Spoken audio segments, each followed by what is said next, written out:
दोस्तों, एक थप्पड़ ने विनोद उपाध्याय को गोरखपुर का सबसे बड़ा गैंगस्टर बना दिया। तो आइए जानते हैं इनकी कहानी क्या है। दोस्तों, मूल रूप से विनोद उपाध्याय अयोध्या के रहने वाले थे। गोरखपुर, संत कबीर नगर, बस्ती और लखनऊ के अपराध जगत में तूती बोलती थी। यूपी के सुल्तानपुर में एसटीएफ के हाथ से मारा गया। पूर्वांचल का गैंगस्टर विनोद उपाध्याय जुर्म की दुनिया से सियासत पर छाना चाहता था। उसने आपराधिक जीवन की शुरुआत से लेकर कई सालों तक इसके लिए बड़ी कोशिशें की। 2007 के विधानसभा चुनाव में बसपा ने उसे टिकट दिया तो इन कोशिशों का असर भी नजर आने लगा। विनोद उपाध्याय से प्रभावित युवाओं की टोलियां शहर की गलियों से लेकर मीडिया बहस के मंचों तक पहुंचने लगी। हालांकि तब जनता ने उसे नकार दिया और अब यूपी एसटीएफ ने जुर्म की दुनिया से सियासत पर छाने की माफिया की हसरतों पर फुल स्टॉप लगा दिया। उन दिनों इन जिलों में हत्या की सनसनी फैल गई, वारदातों को अंजाम दिया था। हालांकि विनोद को करीब से जानने वाले बताते हैं कि अपराध की दुनिया में उसने जेल में बंद रहे एक अपराधी से बदला लेने के लिए कदम रखा था।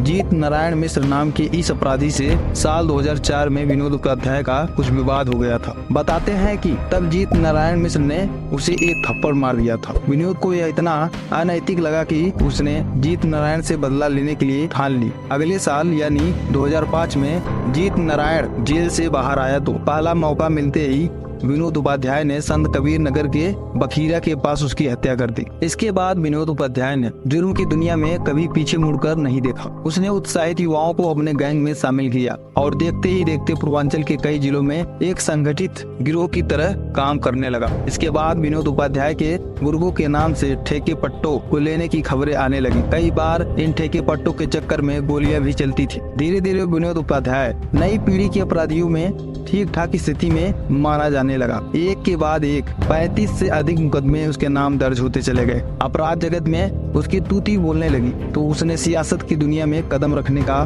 प्लान बनाया। लोग बताते हैं कि 2005 में पहली हत्या के बाद अगले 2 सालों में ही विनोद उपाध्याय ने अपना अच्छा खासा राजनीतिक रसूख बना लिया था। यहाँ तक कि 2007 में बसपा ने उसे पहले गोरखपुर का प्रभारी बना दिया, फिर उसी साल हुए विधानसभा चुनाव में टिकट दे दिया। विनोद उपाध्याय पूरे दमखम से चुनाव लड़ रहा था, लेकिन गोरखपुर की जनता ने उसे नकार दिया। 1 साल से पीछे लगी थी यूपी पुलिस और एसटीएफ की टीम। विनोद उपाध्याय के गुनाहों की बढ़ती लिस्ट के बीच यूपी पुलिस और एसटीएफ पिछले 1 साल से उसके पीछे लगी थी। पिछले साल जून में गोरखपुर में बड़ी कार्रवाई हुई। बुलडोजर से उसका अवैध कब्जा ढहा दिया गया। इसके साथ ही करीब 7000 वर्ग फीट की बेशकीमती जमीन मुक्त करा ली गई। गोरखपुर गुलरिया थाना क्षेत्र के सलेमपुर मुगलहा में माफिया विनोद उपाध्याय ने इस जमीन पर कब्जा कर रखा था। इस पर उसने कुछ निर्माण भी करवाया था। विनोद उपाध्याय का नाम गोरखपुर के टॉप 10 बदमाशों और यूपी के 61वें माफिया की लिस्ट में शामिल था। उसके सताए लोग पर हमेशा उसका खौफ छाया रहता था। आखिरकार शुक्रवार को यूपी एसटीएफ ने इसका खौफ का अंत कर दिया।